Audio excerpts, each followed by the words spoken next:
Welcome to Lost Relation Chronicles. I married Andrea 5 years ago after my mother introduced me to her believing she would make a good wife. She was kind, soft-spoken, and had a certain warmth that made me feel at ease after our wedding. She decided to become a housewife, and I continued working as an accountant for a well-respected businessman in Kakan. Life was good. I made sure Andrea had everything she could want. A beautiful house in Colonia Centro, a comfortable lifestyle, and the freedom to do as she pleased. She had once mentioned wanting children, but later she decided we should wait. I agreed, thinking we had all the time in the world. For the first few years things were peaceful. Andrea kept the house in order, prepared delicious meals, and greeted me with a smile when I came home. She was my quiet refuge from the stress of work. But then she started spending more time with a group of women from the neighborhood. At first I thought nothing of it. A woman needs company, I told myself, but soon I realized these women were not the kind of company she should be keeping. They were housewives, yes, but not the respectable kind. They dressed in fine clothes, bought with their husbands' hard-earned money, and spent their days gossiping, drinking coffee and complaining about their lives while doing nothing to improve them. Their husbands worked themselves to exhaustion while they lived in ease, spending without restraint. I saw them for what they were, leeches, women who bled their men dry without a second thought, and I did not want Andrea to become like them. One evening as I sat at the dining table loosening my tie, after a long day, I decided to talk to her about it. Andrea, I said, watching her as she sat down a plate of fresh tortillas. I've noticed you've been spending a lot of time with those women from down the street. She glanced at me, her expression unreadable. Yes, they're nice. It's good to have friends nearby. I scoffed. Nice, Andrea. Do you even know what kind of women they are? They do nothing all day except waste their husbands' money and complain about their lives. They have no respect for the men who provide for them. She frowned, crossing her arms. That's not true. They just wives like me. We talk, share things. What's wrong with that? I sighed, rubbing my temple. What's wrong is that they will fill your head with nonsense. First it's harmless chatter, then it's complaints about their husbands, and before you know it, they'll be telling you that you deserve more, that you should demand things from me, that your life isn't good enough. I leaned forward, my voice firm. I work hard for us, Andrea. I give you everything you need. I don't want you listening to women who don't appreciate what they have. She pursed her lips, irritation flaring across her face. I am not a child, Diego. I can choose my own friends. I narrowed my eyes. I'm just asking you to be careful. Stay clear of them. They're not good for you. She shook her head, her jaw tightening. You don't know them like I do. They're not as bad as you think. I exhaled sharply, frustration rising in my chest. Andrea, I know exactly what I'm talking about. Just listen to me. But she didn't. That evening in July started like any other. I had spent the day at work, balancing accounts and dealing with the usual stress of numbers that never lied. By the time I drove home, the sun was setting, painting the sky in hues of orange and deep purple. I was tired, but looking forward to a quiet dinner, maybe even a short conversation with Andrea, if she wasn't too distracted by whatever gossip her new friends had fed her that day. But when I stepped inside, the house was silent. Too silent? The kitchen lights were off, the table untouched. That was strange. Andrea always had something ready, even if it was just leftovers from lunch. I called out her name. Nothing. My eyes flicked to the parking area. Her car was still there. That meant she hadn't gone out driving. A cold feeling settled in my chest. I pulled out my phone and dialed her number. It rang once, twice, then straight to voicemail. I tried again. Same result. My fingers tightened around the phone as my mind raced through the possibilities. Where could she have gone without the car? Why? Wasn't she answering?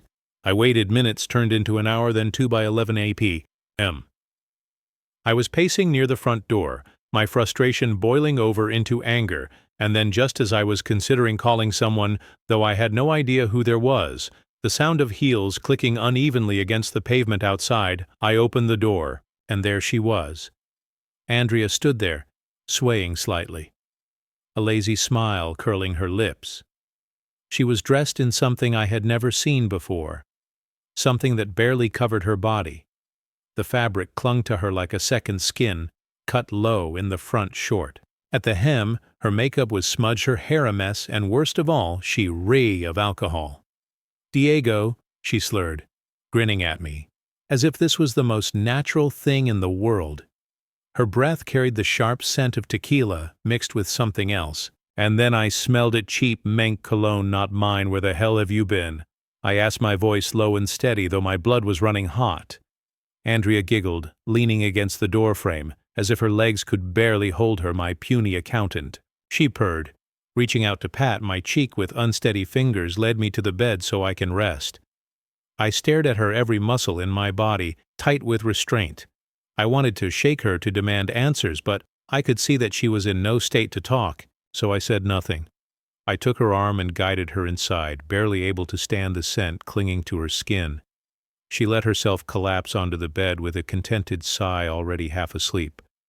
Before I even stepped away, I stood there for a moment looking down at her. My mind a storm of thoughts, then, without a word, I turned and left the room downstairs. The house was as still as before, but now the silence felt different, heavier.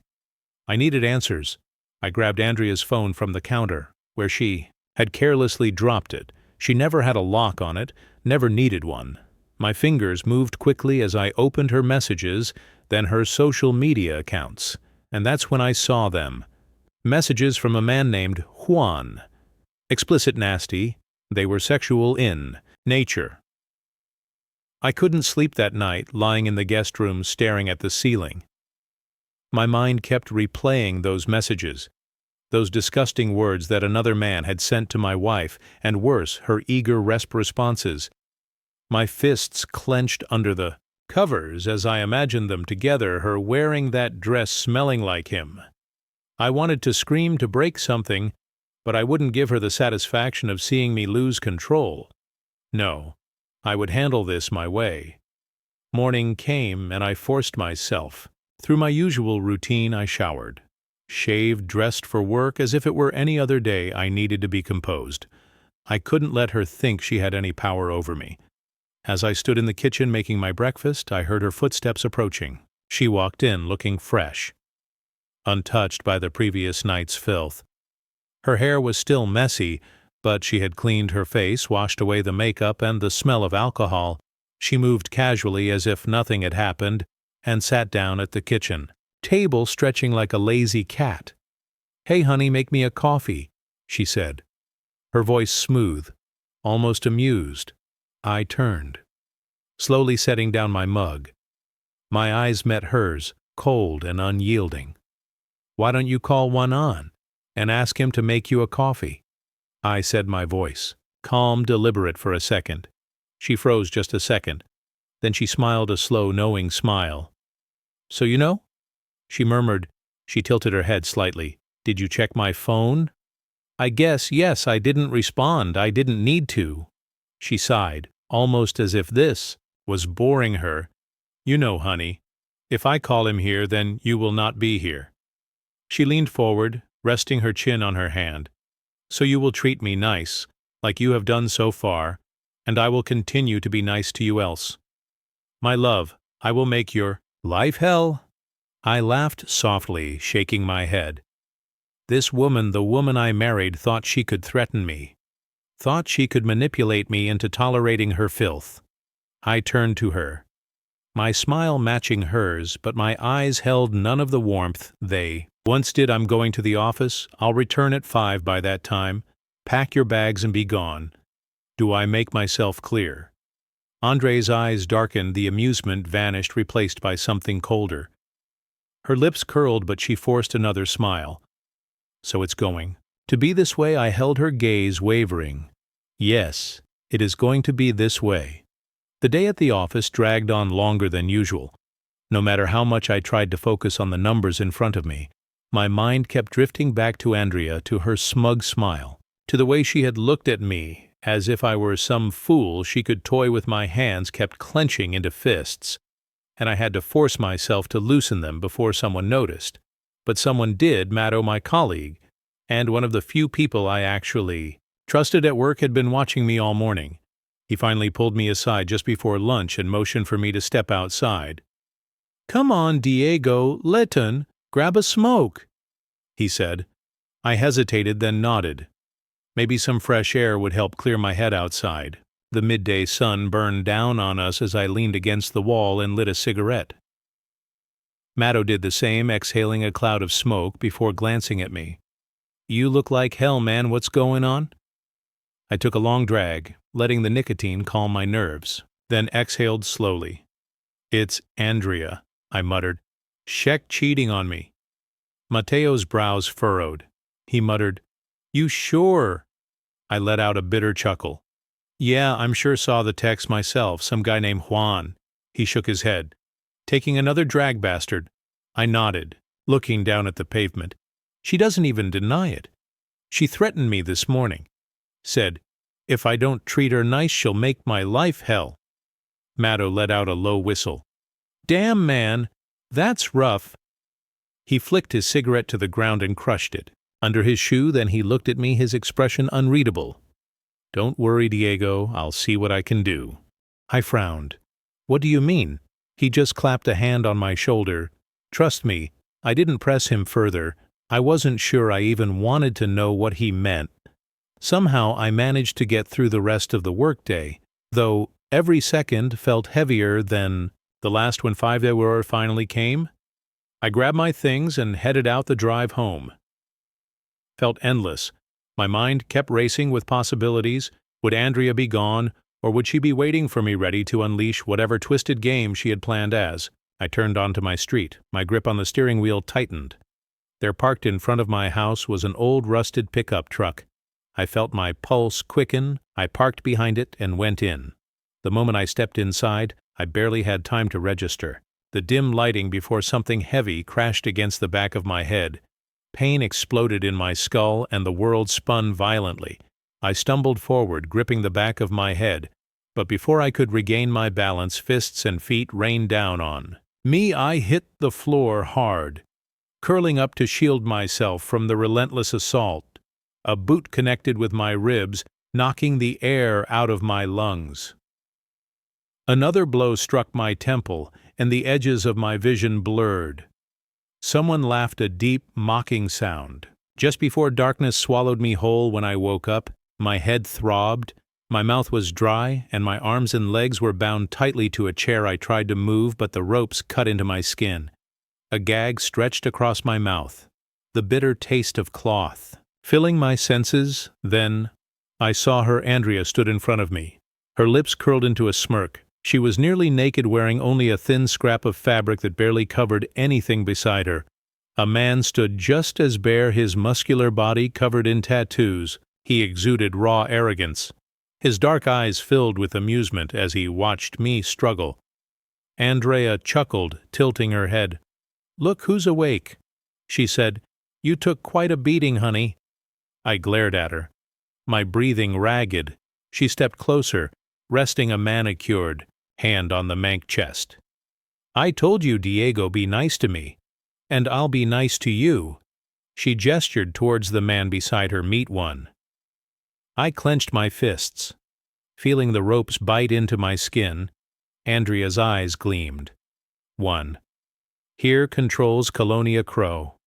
And all the Ajon areas. He makes sure everything runs smoothly, that everyone stays in line." She leaned down slightly, her face inches from mine. "You know what that means, don't you?" I didn't react, but I knew she grinned, straightening up in a powerful man. "Diego, the head of Los Reyes, deem the kings of death." She sighed dramatically, running a hand down Juan's arm. "And the way I see it, you've just taken your first lesson in humility." Jew chuckled, his voice a low rumble. "You learn soon enough." Andrea turned back to me, her expression darkening. "I hope this little demonstration has convinced you to understand that I now belonged to him. She ran a finger along my jawline, her touch making my skin crawl, and that from now on, "You will treat me nicely, Andrea," stepped closer. Her fingers reaching for the gag tied around my mouth, she loosened it with ease and yanked it away, allowing me to finally breathe properly.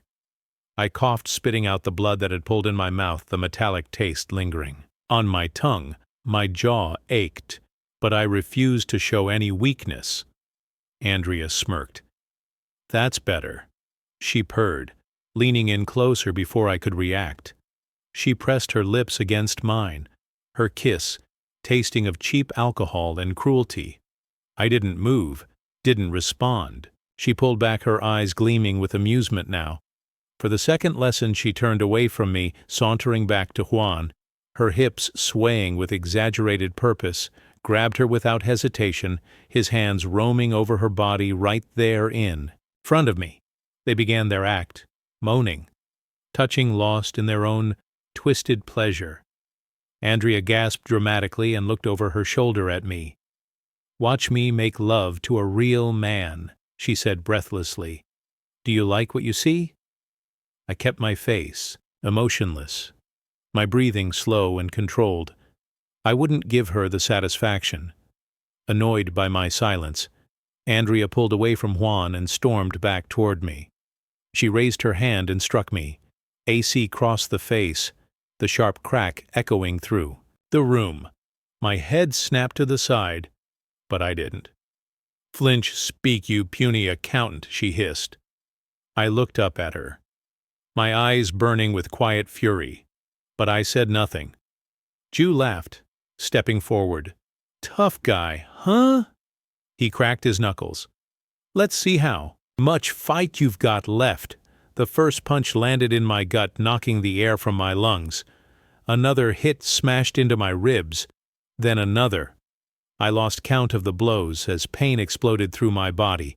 My vision blurred, but I clenched my jaw, refusing to let out a single sound.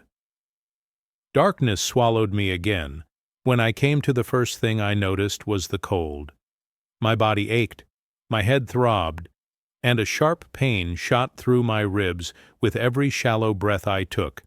I tried to move, and that's when I realized I wasn't indoors anymore. I was lying in an open pit. The damp earth clung to my skin, the scent of blood and mud filling my nostrils. My body was bare, vulnerable, covered in bruises, dried blood and filth. Slowly, I turned my head and saw a folded piece of paper resting near my hand.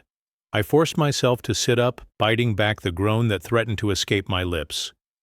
My fingers trembled as I unfolded the note. "Dear husband, if you make it out alive, come home and make me a coffee, hope. You learned your lesson, Andrea." A slow, cold rage spread through me, dulling the pain.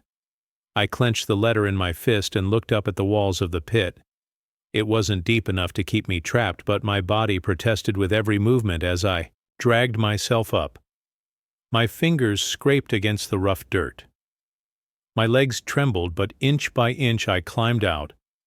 The sky above was a deep, empty black, the air thick with humidity. I looked around. I was on the outskirts of the city, miles away from home, and I was naked, but I didn't care. I started walking. The dirt road was rough beneath my bare feet, each step a reminder of what had been done to me. Blood trickled from my wounds, mixing with the sweat and grime that covered my body. I ignored the stares of passing strangers, the gasps of horror from those who caught sight of me. My focus was set on one destination, my boss's house. The guards saw me before I even reached the gates. Their expressions shifted from shock to understanding, and, without hesitation, they moved aside, opening the heavy iron doors. For me, not a single word was exchanged. I stepped inside, my footsteps echoing through the marble floor of the grand mansion. The air was cool, scented with expensive cigars, and aged whiskey chandeliers cast a golden glow over the hall, illuminating the pristine luxury of my employer's home. And there I stood, naked, bloody and broken, in the center of the large hall. Within minutes, a piercing scream cut through the silence. The maid had spotted me, Her hands flew to her mouth, eyes wide with horror. The scream echoed down the grand hall, sending a ripple of movement through the mansion. Doors creaked open, hurried footsteps followed, and within moments the commotion brought my boss himself rushing down the sweeping staircase. He stopped a few feet away from me. His sharp eyes scanned me from head to toe, taking in my battered, bloodied, and naked form with a calm, unreadable expression. He didn't ask, "What happened?" Didn't gasp in shock like the others. He simply studied me, his gaze hard, calculating. Then, in a low, firm voice, he spoke. "Name." I took a slow breath, steadying myself. My ribs hashed, my head pounded, but I met his gaze and answered. "Juana," said Los Ristiel something. In his expression shifted, barely noticeable. But it is their recognition, understanding, a flicker of something cold and dangerous. Without missing a beat, he turned to his men. "Get him a doctor." His men moved without hesitation. Two of them stepped forward, careful but firm, and supported me by the arms. As they led me away, my legs trembled with each step, my body barely holding itself together, but I let them guide me. They took me to a large tiled bathroom, pristine white, with gold fixtures and a wide glass shower. One of the men twisted the knob and steamed water rushed from the overhead rain shower. The other gestured for me to step in. I did. The warm water hit my skin, washing away the blood, the dirt, the filth of the pit. It stung, where my wounds were raw, but I gritted my teeth and let the heat soothe my aching muscles.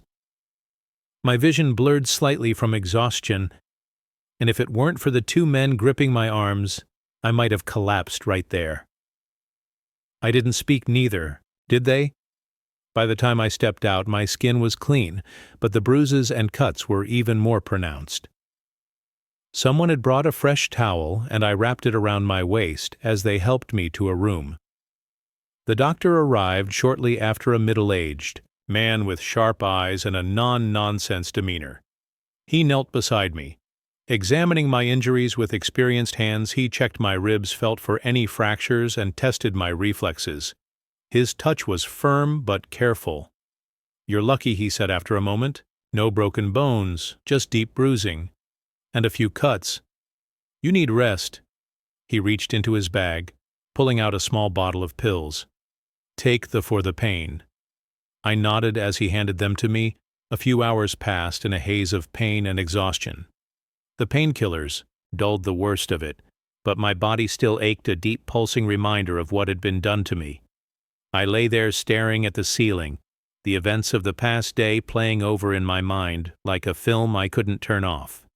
Then the door creaked open. I turned my head slowly, my muscles protesting the movement, and saw him, my boss.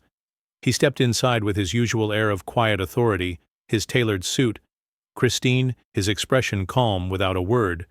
He pulled a chair beside my bed and sat down, crossing one leg over the other as he studied me for a moment. There was only silence. Then he smiled. "Que pioda?" He asked, his voice smooth, almost casual. "What kind of death?" I held his gaze, my throat dry, my body screaming for rest, but my mind was clear. I knew my answer the moment he asked the question. "Lento, why do so?" I said, slow and painful. A low chuckle rumbled from his chest. He leaned back in his chair, tapping a finger against the armrest as if considering something. His smile didn't fade. "Good," he said simply. Then he rose to his feet, adjusting the cuff of his sleeve with deliberate ease. "Rest up," he told me. "I will set the stage for you." And with that he turned and walked out of the room, leaving me alone with my thoughts. The next day I was back on my feet, still sore, but moving. My ribs ached with every breath, and my knuckles were bruised from clenching my fists in my sleep. But none of that matters. I was alive, and I was waiting. Boss came to see me in the afternoon, stepping into the room like a man who already knew how the story would end. He glanced at me, assessing my condition with a nod. 2 days, he said, and we will be all set. He didn't wait for a response. He didn't need one. I simply gave a small nod in return. That was all. The pieces were falling into place that evening back at my house. Andrea was alone when one arrived.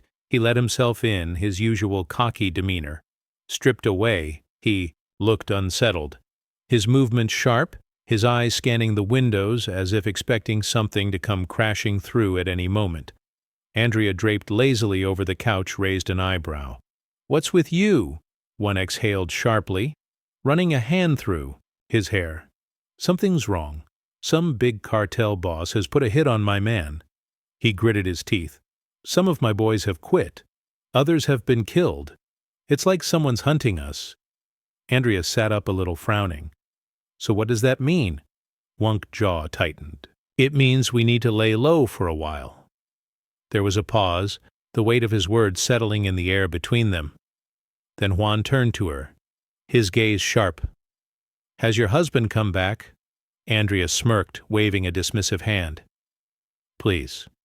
I bet he ran home." To his mommy she laughed. "He and just a puny accountant." One didn't laugh. His expression didn't change.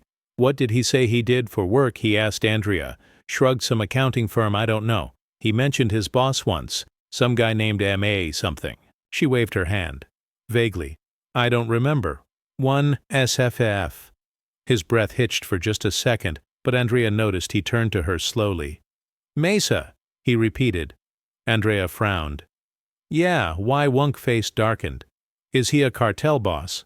Andrea scoffed. "How should I know? I've never met him." A thick silence settled between them. Juan's eyes flickered around the house, taking in the expensive furniture, the polished floors, the framed artwork on the walls. Then he asked, almost cautiously, "How does a small-time accountant afford a place like this?" Andrea didn't answer. She didn't need to, for the first time fear into their minds. Andrea scoffed, rolling her eyes. "Nah, his boss must be some big businessman. My husband is a puny man. He doesn't have the guts or the bravado. To be anywhere near a cartel boss, he'd crap his pants near any real criminal." One didn't reply right away. His fingers drummed against his thigh, his mind racing. Finally he muttered, "I beat him to a pulp," but he didn't let out a single moan. Andrea just waved a hand, "Please." He was probably too scared to react, but before one could respond, the sudden screech of tires outside made them both snap their heads toward the window. They saw the tail lights of a pickup truck disappearing down the darkened street, vanishing into the night. Juan's entire body tensed. Something was wrong. He grabbed his pistol from the table and strode toward the door, barking out, "Hey, where the hell are my men?" Silence. No response. A cold sensation crawled up his spine. But he shook it off and stepped outside, his grip tightening around the gun. His eyes darted around the yard, searching for movement, for anything out of place. His men had been stationed outside. Where the hell were they? Then he turned to his truck cautiously. He stepped toward it, his fingers curling around the door handle. He yanked it open. Two objects tumbled out onto the dirt with a sickening thud. One took a step back. His breath, hitching his pulse, roared in his ears as he stared down at the severed heads rolling at his feet.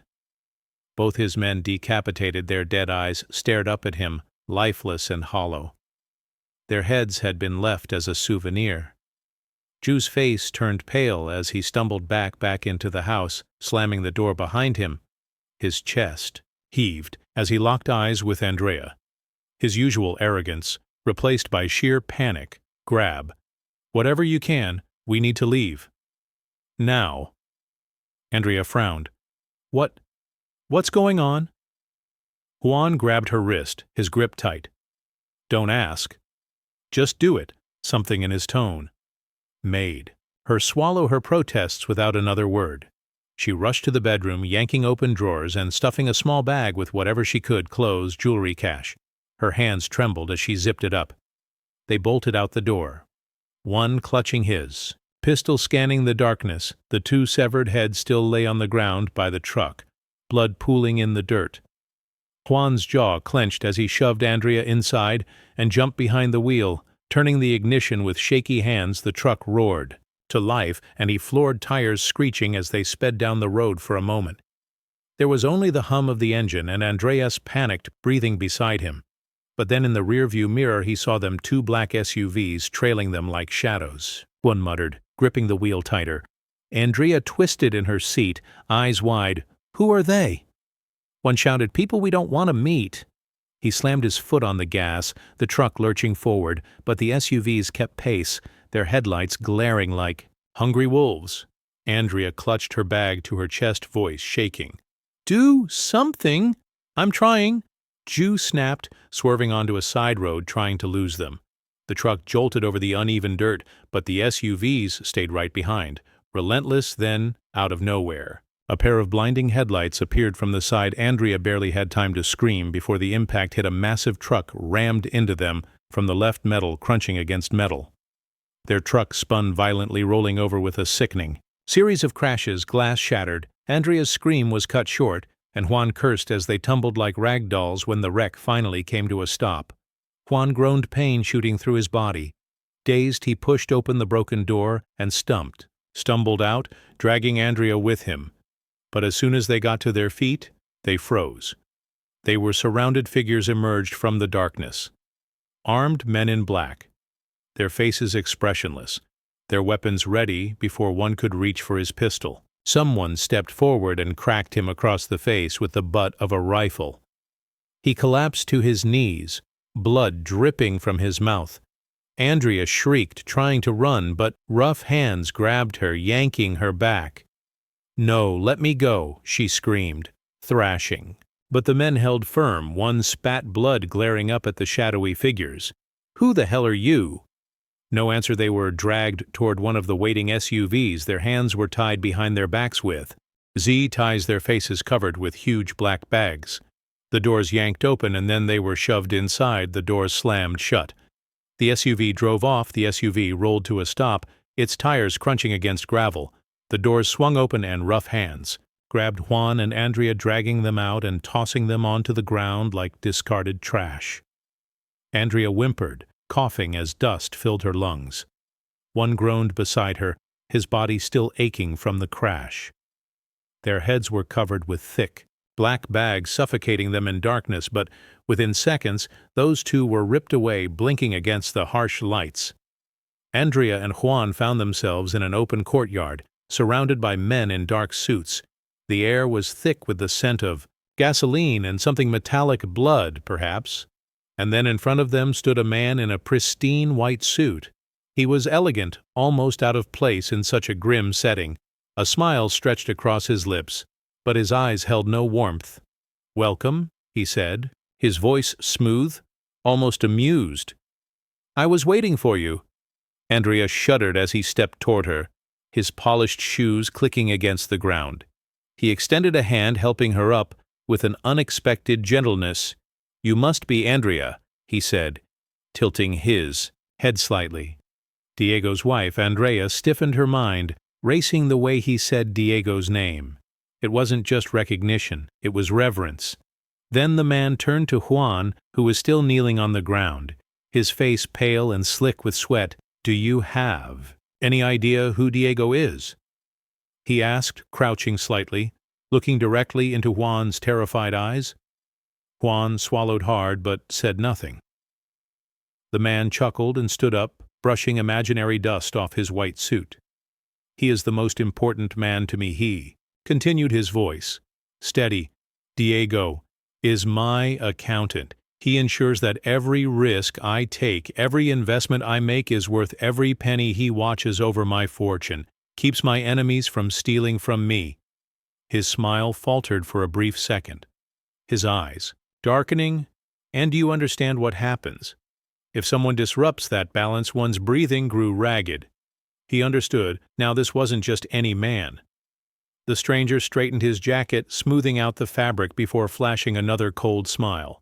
"By the way," he said, his voice almost casual, "my name is Sago Mesa Lopez." He let the name hang in the air, watching as Juan's face drained of all color.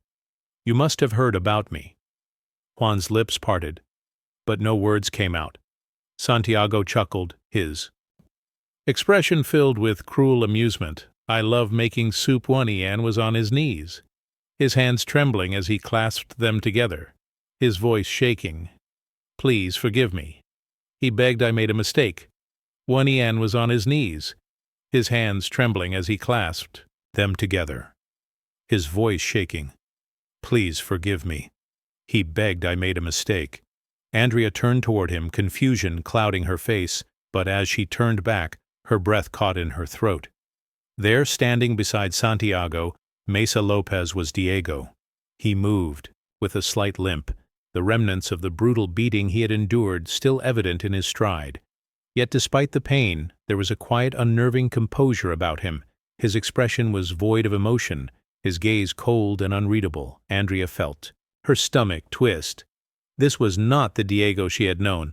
Santiago, standing with effortless confidence, glanced at her with an amused smirk. "Did I ever tell you?" He mused as if sharing an entertaining story. "Diego was my most trusted hitman. My best." Andrea's eyes flickered to Diego, searching for something, anything that resembled the man she once knew. But there was nothing. Santiago chuckled. "I trusted him so much that I asked him to study accounts." He continued, gesturing toward Diego and Boy. "He did not disappoint me. Numbers, money, investments, he mastered them all." One shuddered his head, still bowed. Andrea took a step back, suddenly feeling like the ground beneath her was crumbling. "But today," Santiago went on, his voice laced with amusement, "Diego has decided to go back to his roots, my most ruthless killer." Then Lopez took out a small knife from his pocket and put it in Diego's pocket. He smiled and said, "I give you back what you once handed to me." Andrea was shaking, wanting to protest, to deny what she was hearing without a word. Diego reached into his jacket and pulled out that knife. The blade glinted under the dim light. It was not too long, not too short. Perfectly balanced, Andrea's breath hitched. Juan's head snapped up, his eyes wide with terror. He tried to shuffle backward on his knees, but there was nowhere to go. Diego moved forward, his motion smooth and precise, as if rehearsed 1,000 times before. There was no hesitation, no pause, no words. The knife sliced through the air in a quick, clean arc. Diego kept moving the knife with clinical precision. Juan's screams shattered the silence. Raw and agonized, Diego was already stepping back, slipping the blade into its sheath. With a practiced flick of his wrist, he returned to his spot beside Santiago, standing as still and expressionless as before. Andrea turned to Juan, and that was when she realized what Diego had really done. Juan lay on the ground, wringing his body, convulsing from the sheer agony of what had just been done to him. His face, or what remained of it, was nothing but raw, exposed flesh, blood pulled beneath him, his muffled screams barely forming into coherent sounds. His eyes were gone, but he was still conscious, still aware, and worst of all, he could still see. While walking back, Diego dropped one's face near Andrea's feet. Andrea stood frozen, her hands trembling as she clutched her stomach, while rising in her throat. No words came out, no scream, no cry, just sheer paralyzing horror. Then came the sound, a low mechanical growl. Andrea barely had time to turn before the roaring engine filled her ears. The last thing she saw was a glint of silver and a blur of jagged steel, before the chainsaw came down on her, a wet, sickening crunch, a spray of crimson, and then nothing. One had no eyelids to shut, no way to look away. He was forced to witness every second of it. The chainsaw tearing through bone and flesh as if they were nothing. The pieces of Andrea scattering onto the dirt, the last remnants of her existence reduced to a mangled ruin. He tried to scream again, but the sound that left his throat was more of a pitiful gurgling, me. I stepped forward, my grip tightening around the handle of the chainsaw as its engine roared to life once more. One twitched violently as I approached his disfigured face, trembling in what could only be sheer overwhelming terror. I didn't hesitate. The blade came down. It took less than 5 minutes. When it was done, the two bodies were nothing more than shredded remnants of what had once been Juan and Andrea. A shallow grave had already been dug for them. Two of Lopez's men, silent and efficient, unceremoniously dumped what was left of the lovers into the pit dirt. Followed soon the ground. Looked as if nothing had ever happened here, as if their betrayal, their pathetic existence, had been erased. Santiago Mesa Lopez stepped beside me, lighting a cigarette. His face calm. He exhaled a slow stream of smoke before speaking. "I'll give you a few minutes to mourn," he said, his voice even almost casual. "Then we go back to our world." The air was thick with the scent of blood and freshly turned earth. The grave was still uneven, the soil not yet settled. I stood over it, staring down at the place where Andrea now rested, if a soul like hers could ever find rest. The night was silent, except for the faint hum of cicadas in the distance, an eerie contrast to the violence that had just taken place. I reached into my jacket and pulled out a single rose. The petals were a deep, almost unnatural red, like the blood that had stained my hands. I didn't want to go back to my worst, but you left me with no choice. The wind carried my words away into the night. Lost to the void, I let out a slow breath, my grip tightening around the flower for a moment. Before I knelt down, placing it gently on the mound of dirt, I gave you a path to walk away. I continued my eyes, never leaving the grave, but you chose hell. I straightened, adjusting my jacket, my fingers brushed against the knife still tucked away, the blade still warm from W's flesh. I felt nothing. No anger, no satisfaction, just the cold, familiar emptiness that had once been my constant companion. I turned on my heel and walked back to the waiting SUV. Lopez's men stood at a distance, speaking in hushed tones, but their eyes flicked toward me with a mixture of respect and unease. They knew who I was now, what I was. I pulled open the door and climbed in, settling into the leather seat as the engine rumbled to life. Lopez sat beside me, taking a slow drag of his cigarette, watching me with a smirk that I ignored. The tires kicked up a cloud of dust as we pulled away, the grave disappearing into the darkness behind us. I didn't look back. Dear listeners, please share your thoughts in the comments section below, and don't forget to like, share, and subscribe.